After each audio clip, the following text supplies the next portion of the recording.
Hello friends, मैं CA मोहित पनीठा आप सबका स्वागत करता हूं आपके अपने चैनल टेक्स गपशप में।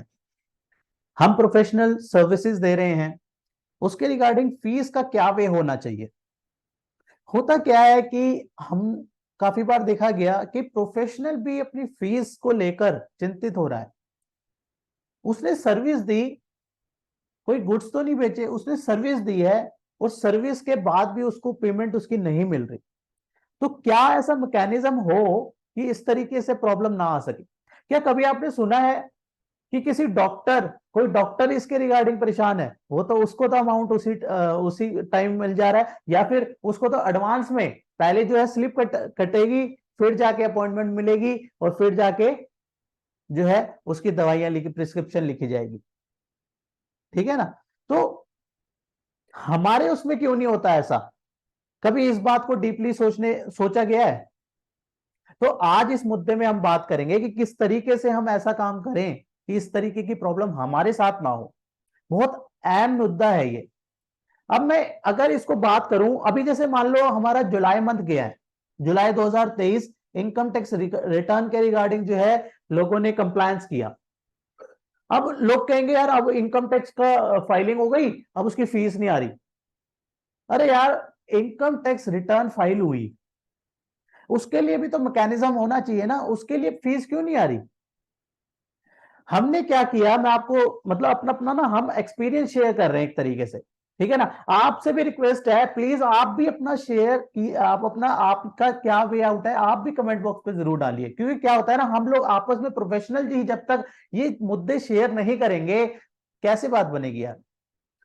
तो हमने क्या किया, मैं आपको देखो हुआ क्या, हमने इस बस कोटेशन भेजी, कोटेशन डाली कि भाई ये चीजें चाहिए, उसके बाद नीचे फीस फीस ये है, नोट में डाल दिया for initiation 50% to be made in advance, ये वो करके। ठीक है ना? उनको बाद रिमाइंडर भेजे 50%।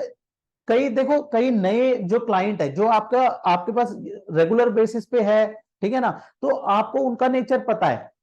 मान लो कोई नया है, उसके लिए आप क्या करोगे? यू डोंट नो कि कैसे वो बाद में क्या किस तरीके से वो करेगा। मेनली प्रॉब्लम जो है हम प्रोफेशनल भाइयों को इस तरीके से देखी गई है कि कोई नया बंदा आया, ठीक है, काम हो गया, उसके बाद भाई फीस ही नहीं आ रही उसकी। ऐसे ऐसे मतलब जब डिस्कशन होती है ना, ऐसे ऐसे बातें सुनने को मिलती है, बड़ा हर्ट होता है यार कि आपने पूरी मेहनत करके अपनी पूरी नॉलेज, अपना up to best of your knowledge आपने उसमें लगाई, ठीक है, काम किया, और उसके बाद आप उससे फीस मांगते फिर रहे हो, फीस नहीं आ रही आपकी। तो यार, क्यों हो रही है ये प्रॉब्लम? तो मैं आपके साथ अपना बताता हूँ, एक्सपीरियंस शेयर करता हूँ। हमने क्या किया, देखो आज 3 तारीख है, अराउंड 3 अगस्त 2023, मान लो शाम को, मैं ये बता रहा हूं आपको, शाम को ये वीडियो शूट हो रही है। इस पे मैं आपको बताऊं, हमारी ऑलमोस्ट इनकम टैक्स रिटर्न अभी 3 दिन हुए फाइल हुए हुए, और ऑलमोस्ट सारी उसके रिगार्डिंग रिकवरी हो चुकी है ऑलमोस्ट। कुछ एक के दुक्के हैं, वो भी हमें पता है कि कैसे 1-2 दिन में, उसके बारे में भी बात करता हूं मैं। तो कैसे हो रहा है ये? हमने इस बार क्या बनाया, इसका सिस्टम बनाया। जब मैसेज बनाया, उसको मैसेज को फ्रेम आउट कैसे किया, उसको ईमेल कर दिया। कैसे किया? उसमें बनाया भाई साहब आप ये डॉक्यूमेंट चाहिए, नीचे लिखा उसके ये प्राइसिंग है। ठीक है, जब तक हम चेंज लाएंगे नहीं तो चेंज हमें दिखेगा नहीं। हमने उसको ये चार्जेस है, नीचे नोट में डाल दिया भाई, इनिशिएशन फी दिस मच, आप 50% जो है एडवांस दे दीजिए, रिटर्न फाइलिंग के बाद 50% जो है बैलेंस जो है आपको पे करना है। ठीक है जी।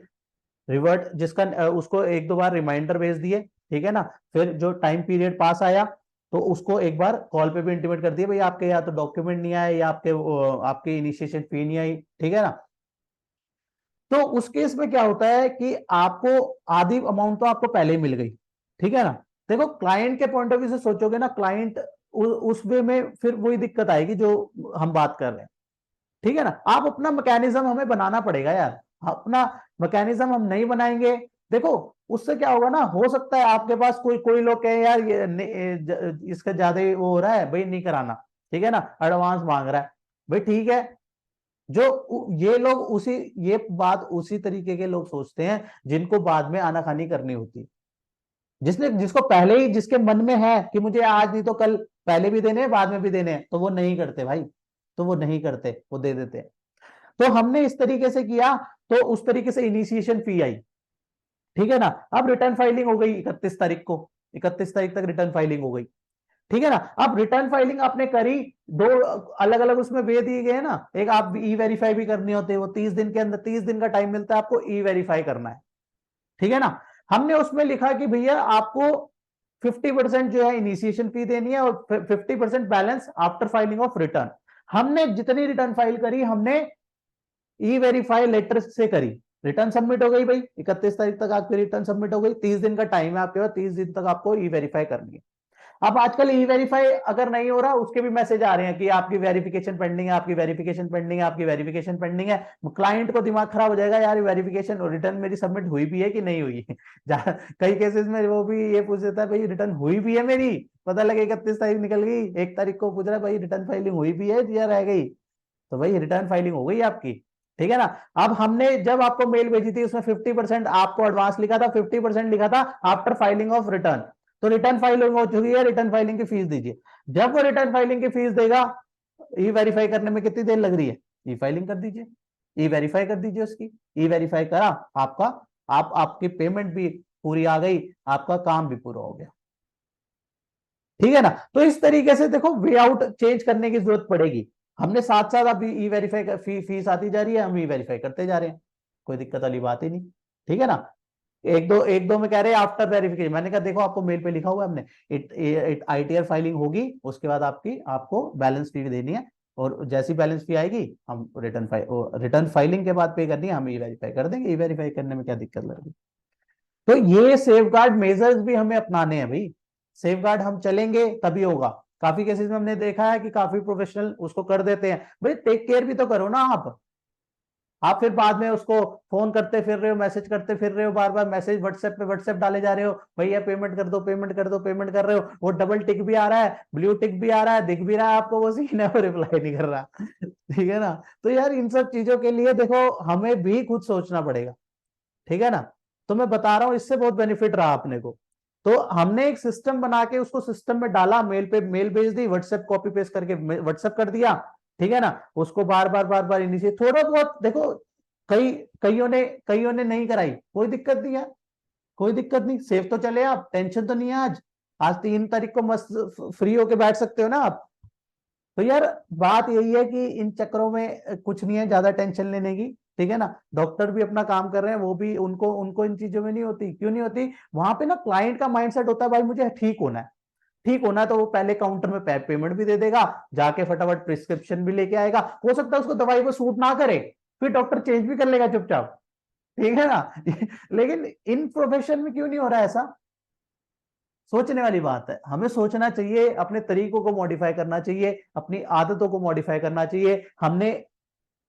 मैंने जब 31 तारीख को ये सब चीजें जो है ये पिछले महीने में काफी चीजें एनालाइज करके मैंने कहा यार इनको मैं शेयर जरूर करूंगा।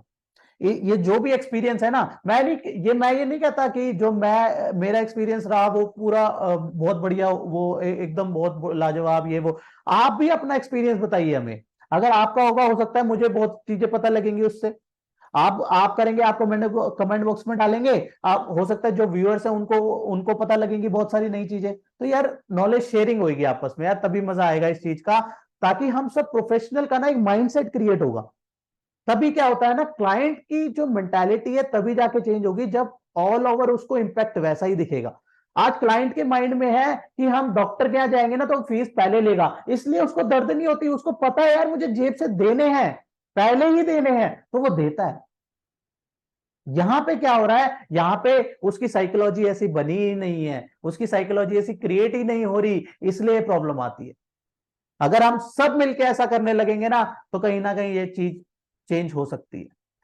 माना देखो मैं बहुत छोटा, वही बात होती है, कोई मोदी जी कहेंगे रात को आप थाली बजा दो, ठीक है ना, सब बजा देंगे, ठीक है ना। एक बड़ा जो है लीडर कोई बात कह देगा तो सब फॉलो करेंगे विदाउट एनी वो कि ठीक है, वो मतलब ठीक है अच्छी बात है करना चाहिए। बात ये है कि यार मेरे हिसाब से देखो बात में दम होना चाहिए, कौन कह रहा है डजेंट मैटर, ठीक है ना। अगर आपको बात ठीक लग रही है और तो आपसे रिक्वेस्ट है आप कमेंट बॉक्स पे इसके बारे में जरूर बताइए, आपका क्या एक्सपीरियंस है, आप किस तरीके से कलेक्शन मॉडल करते हैं, हो सकता है हम सबको यार कुछ नया सीखने को मिले।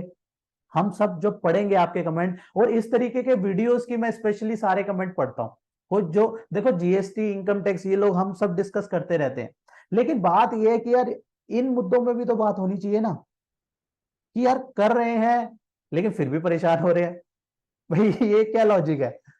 करने के बाद परेशान हो रहे हैं, फीस नहीं आ रही है, क्या क्या चीजें हैं? ये सर्विस सेक्टर है, सर्विस सेक्टर में ऐसी चीजें क्यों हो रही है? कहीं ना कहीं यार I think as a professional ये चीजें नहीं, अगर वो तरीके बदलने पड़ेंगे, तब जाके जो है सामने वाले की उसी तरीके से सोच क्रिएट होगी, सोच चेंज होगी।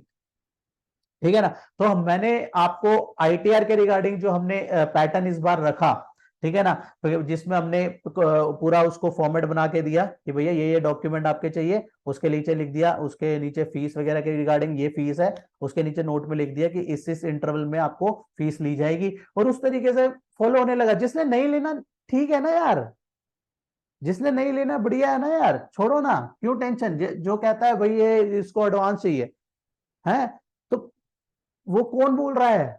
वो कौन बोल रहा है जिसको कहीं ना कहीं देने में दिक्कत है? ठीक है ना, जो वो बाद में भी आपको दिक्कत करता, उससे तो बढ़िया है ना कि वो पहले ही साइड हो गया। तो यार ये छोटे मोटे एक्सपीरियंसेस होते हैं, हम सबको आई थिंक शेयर करना चाहिए, हम सबके काम आ सकते हैं। इसलिए मैंने सोचा था 31 तारीख के बाद इन मुद्दों पे जरूर वीडियोस बनाऊंगा। ठीक है ना, मैंने यही इसी तरीके से एक ये आईटीआर के रिगार्डिंग हमने कैसे प्रोसीजर रखा, उस पर भी एक मैं वीडियो बनाई है, अगर आपने नहीं देखी तो प्लीज देखिएगा, उससे हमें बहुत हेल्प मिली। हमने 10 दिन के अराउंड अराउंड 100+ जो है आईटीआर जो है कंपाइल कर ली हमने, इस तरीके से एसओपी बनाई। वो एसओपी क्या बनाई उसको मैंने स्टेप जो है उस वीडियो में डिस्कस किया, और बिजनेस की आईटीआर को भी हमने बहुत कम टाइम पे, जो नॉन ऑडिट वाले केस थे उसको भी बहुत कम टाइम में जो है कवर अप कर लिया। इसी तरीके से हमने एसओपी बनाने में हम टाइम लगाते हैं, टीम के साथ एसओपी हम डिस्कस करते हैं, उस पर टाइम लगाते हैं, लेकिन जब वो फॉर्मुलेट होने लगती है तो उससे बहुत हेल्प हो जाती है। मैं कहता हूँ सामने लगा देता हूँ, वैसा हर हर उसके हर बंदे के सामने ना एसओपी लगी होती है उस टाइम की, जो काम चल रहा होता है। तो उसको जैसे ही वो कोई चीज भूलता है तो कहूंगा यार सामने देखना यार, नीचे सामने सिस्टम है, ऊपर वो है एसओपी है, नीचे की जगह थोड़ी देर ऊपर देख ले, जैसे कुछ भूल रहा है ऊपर देख लो, बस हो गया। तो यार बहुत हेल्प मिलती है इन सब चीजों से। और आपका क्या आपका क्या वे आउट है? हो सकता है यार हमारे लिए भी बहुत बेनिफिट हो सकता है यार बाकी व्यूअर्स के लिए बहुत बेनिफिट हो। तो प्लीज आप भी अपनी जो नॉलेज है प्लीज कमेंट बॉक्स पे जरूर बताइएगा यार, हमारे को बहुत ज्यादा इन चीजों से ना मोटिवेशन भी मिलती है, हेल्प भी मिलती है, और बाकी व्यूअर्स को भी अच्छा लगेगा यार, उनको भी मोटिवेशन मिलेगी। ठीक है ना? तो आज की इस डिस्कशन को इसी के साथ क्लोज करते हैं, मिलते हैं नेक्स्ट वीडियो में नेक्स्ट टॉपिक के साथ। टिल देन बाय बाय, जय हिंद जय भारत।